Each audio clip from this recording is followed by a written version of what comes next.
Danny Flexen here for Seconds Out, McGuigan's gym, with assistant trainer Josh Pritchard. Josh, first of all, just tell us a bit about how you kind of segued from your own professional boxing career to working as Shane McGuigan's trusty right-hand man.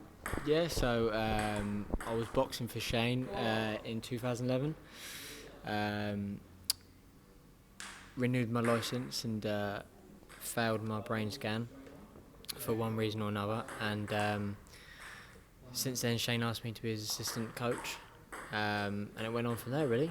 That was back in 2016. First corner, first show with Shane was Vegas, with Carl Frampton versus Santa Cruz 2.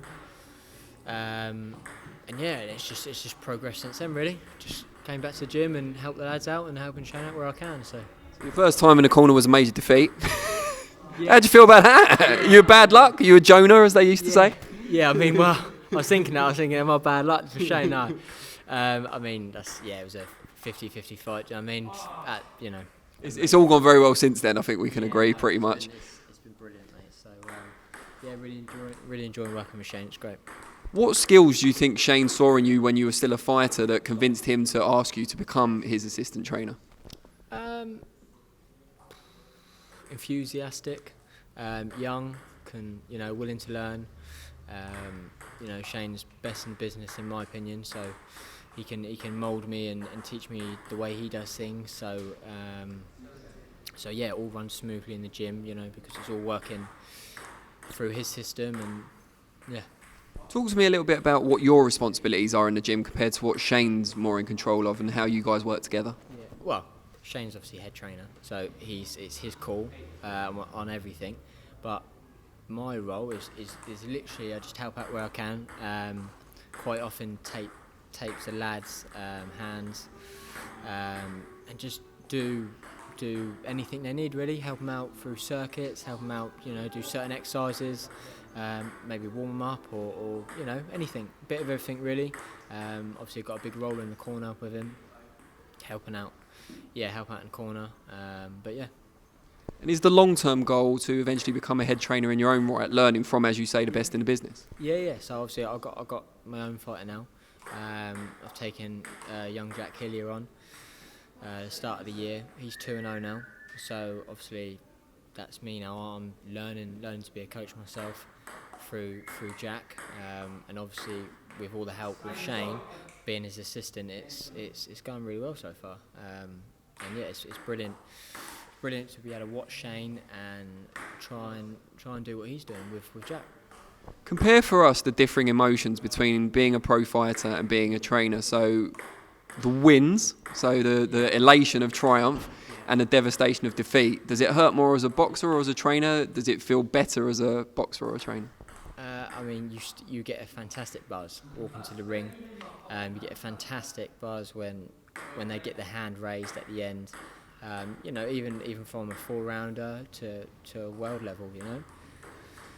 Defeat. I mean, obviously, we suffered defeat the other day through George in his world title fight, which was extremely upsetting. It wasn't a result obviously we wanted. So you suffer highs and lows just as much as you do when you're a fighter. Just because you're living through them and you do everything you can to help them out in the ring or outside the ring. So you go through that roller coaster as well. Even this side of the rope. So. You still got massive emotions even this side, but the highs are amazing. Your pro career was relatively brief. Does that make it harder to transition in that you're still thinking, what could I have done, the unfulfilled potential side, or does it make it easier because you haven't reached those highs and you don't miss them? I mean, it's hard for me to answer, what it would have been like to have my career cut short if I was world level, but the biggest regret, obviously, having to retire is not showing everyone my full potential, because I knew deep down, and Shane and Barry knew that I could have done really well in the sport, and that for me, especially at the start of when I had to stop, was the showing everyone what my full potential could have been, because I was doing some really good stuff in the gym, and it was extremely upsetting What will it take to kind of replace that as a trainer to show your full potential in that sphere instead? Will it be one of your fighters winning a world title? Will it be beating Shane at table tennis? Yeah. I know, we had quite an emotional moment and we probably needed that, you know. No, what will it take to you know, replace that feeling, but as a trainer now? Yeah, getting success as a trainer through Jack, through any fighter.